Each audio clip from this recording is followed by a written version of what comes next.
Per hari ini Sabtu 25 September, Bali sudah mulai menerapkan sistem ganjil genap di Pantai Kuta dan Pantai Sanur. Selama seminggu ke depan, ini akan diawali dengan pelaksanaan sosialisasi tanpa dilakukan penindakan. Salah satu tempat pelaksanaan sosialisasi ini yakni di depan pintu masuk ke Pantai Sanur. Informasi lengkapnya akan disampaikan oleh rekan wartawan kami dari Tribun Bali. Ada Putu Supartika yang saat ini sudah tersambung bersama kami. Halo, Pak Putu. Selamat siang, rekan Firda. Putu, bisa Anda jelaskan bagaimana jalannya pelaksanaan penerapan ganjil genap di hari pertama di Bali ini? Bisa saya sampaikan bahwa di hari pertama pelaksanaan ganjil genap dilakukan dengan jalan sosialisasi kepada masyarakat, di mana sosialisasi ini dilakukan mulai pukul 6.30 pagi tadi.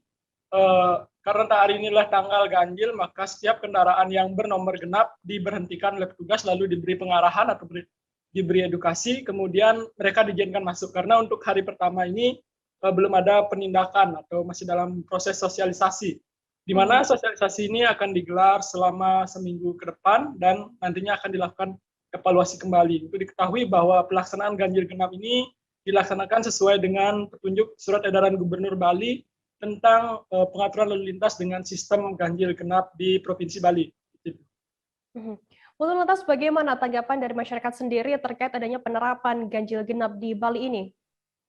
Ada beragam tanggapan dari masyarakat, salah satunya adalah pengendara transportasi online, di mana mereka meminta agar pemerintah menyediakan stiker khusus kepada pengendara transportasi online, agar mereka tidak kena sistem ganjil genap ini. Selain itu, salah satu bendesa adat Sanur, yaitu bendesa adat Cintaran, mereka meminta agar Dinas Perhubungan Provinsi Bali khususnya mengkaji kembali penerapan ganjil genap di kawasan wisata Sanur. Begitupun dari Kuto Bendesa Adat Kuto sendiri juga menyatakan hal yang sama, yaitu meminta pemerintah Provinsi Bali untuk mengkaji kembali penerapan ganjil genap di wilayah Kuto, seperti itu.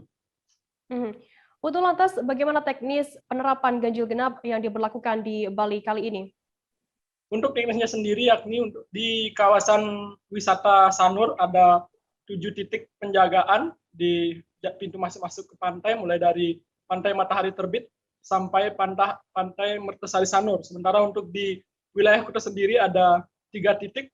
Untuk penjagaan sendiri atau sistem ganjil genap ini diterapkan pada Sabtu Minggu, hari libur nasional dan hari libur fakultatif.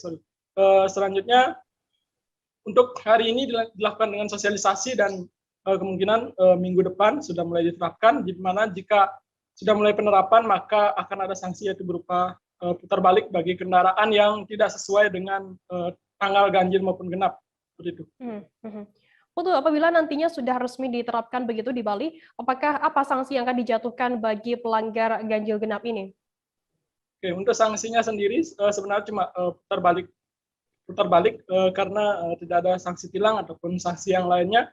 Mana jika ada, misalkan saat ini tanggal ganjil dan ada kendaraan genap yang mau masuk, diminta untuk putar balik. Selain itu juga di setiap pos ada penggunaan aplikasi Peduli Lindungi, sehingga selain screening menggunakan sistem ganjil genap ini, juga ada screening menggunakan aplikasi Peduli Lindungi, sehingga jika masyarakat yang belum vaksin, belum diizinkan untuk masuk ke pantai.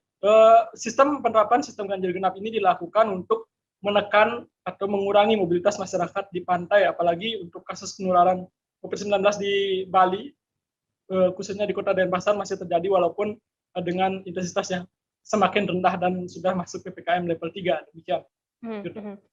Baik, Tribuners, akan kami tampilkan pernyataan dari seorang sopir transportasi online bernama Jeffrianto. Berikut liputannya untuk Anda.